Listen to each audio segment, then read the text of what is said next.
안녕하세요. 오늘 저희가 함께 살펴볼 자료는요. 최영기 목사님의 책 목자의 마음에 대한 BCGI 유튜브 채널 영상 발췌본입니다.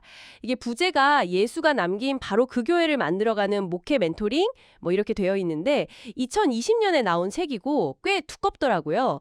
네, 그래서 오늘 저희 목표는 이 영상을 통해서 최 목사님이 제시하는 목회 철학, 특히 그 가정교회 모델하고 성경대로라는 핵심 원칙, 여기에 담긴 중요한 통찰대로 좀 뽑아보는 겁니다.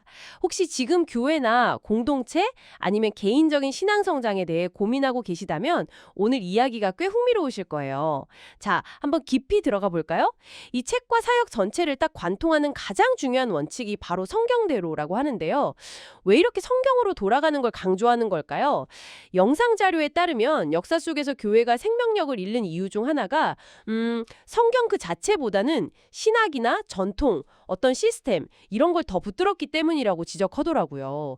예수님이 비판하셨던 장로들의 유전 뭐 이런 거랑 좀 비슷하게 들리기도 하고요. 네, 맞아요. 그런데 여기서 정말 흥미로운 점은 그 성경대로라는 게 단순히 어떤 특정 교리나 형식을 고수하는 게 아니라는 거예요. 오히려 성경의 근본 정신과 원리를 따르려는 어떤 태도, 뭐 그런 것에 가깝다고 볼 수 있죠. 심지어 저자는 자신이 세운 가정교회 모델이라 할지라도 만약 미래의 성경을 더 잘 반영하는 다른 방식이 발견된다면 과감히 버릴 수도 있어야 한다. 이렇게까지 말해요. 그러니까 핵심은 끊임없이 성경에 비춰서 현재를 점검하고 또 수정해 나가는 그런 유연성과 겸손함에 있는 것 같습니다. 와, 자신이 성공시킨 모델까지도 버릴 수 있어야 한다니 그게 말처럼 쉬운 태도는 아닐 텐데요.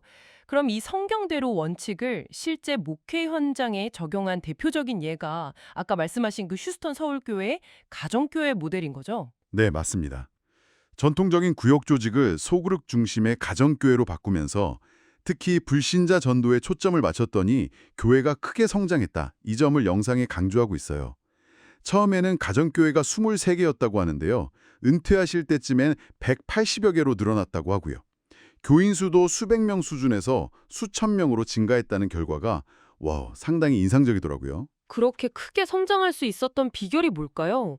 그냥 소그룹으로 모인다고 다 그렇게 되는 건 아닐 텐데요. 네, 영상 분석을 보면요. 가정교회가 효과를 본 핵심 이유가 신약시대 교회의 어떤 본질적인 모습, 그러니까 유기적인 공동체, 삶의 나눔, 그리고 함께하는 식탁 교제, 이런 것들을 회복하려고 했기 때문으로 보여요. 실제로 이 자료에서는 식사가 가정교회의 소그룹인 목장 모임의 필수 요소라고까지 강조하거든요. 아, 식사가 필수라고요? 그냥 모여서 이야기하는 게 아니라? 네, 그만큼 삶을 나누는 것을 중요하게 봤다는 거겠죠. 여기서도 중요한 건 특정한 형태가 아니라 성경이 말하는 교회의 본질과 정신을 추구했다는 점이에요. 아까 말한 그 유연성이 여기서도 보이는 거죠. 아, 그렇군요. 그러니까 형태보다는 본질, 그리고 식사를 포함해서 정말 삶을 나누는 공동체, 그게 핵심이었네요. 그 외에 또 우리가 좀 기억해둘 만한 구체적인 내용들이 있을까요? 네, 몇 가지 더 짚어볼 수 있겠는데요. 우선 목회자 개인에게는 끊임없이 하나님과 독대하는 시간을 가지면서 자신을 성찰하고 초심을 잃지 말 것을 강조하고요. 또 사회적 이슈, 예를 들면 동성애 같은 문제에 대해서는 직접적으로 정죄하기보다는 기독교인들이 먼저 차별된 삶, 그러니까 건강한 이성 간의 사랑이나 가정의 아름다움을 보여주는 것이 더 효과적이다. 이렇게 제안해요. 초대교회가 좀 그런 방식이었던 것처럼요. 듣고 보니 이런 원칙들은 꼭 목회자에게만 해당되는 건 아닌 것 같네요.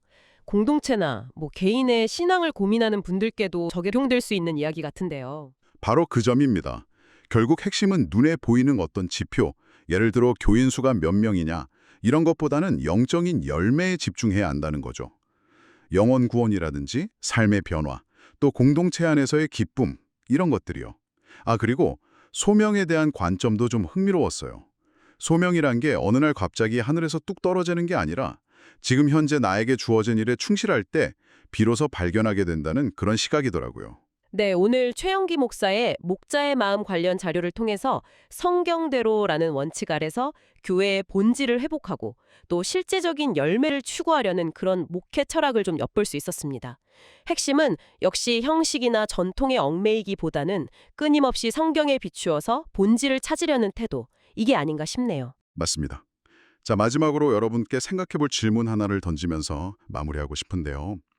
이 자료는 신약 성경에 기록된 초대교회를 모델로 삼아서 성경대로 돌아가자고 아주 강력하게 주장하잖아요. 그런데 여기서 한 걸음 더 나아가서 그 신약 성경 자체도 결국 특정 역사적, 문화적 맥락 속에서 기록된 텍스트라는 점을 우리가 고려한다면 오늘날 우리 시대에 성경대로라는 원칙을 진정으로 적용한다는 것은 과연 무엇을 의미할까? 이 질문을 한번 곱씹어 보시면 어떨까 싶습니다. 이게 여러분의 더 깊은 탐구를 위한 시작점이 되기를 바랍니다.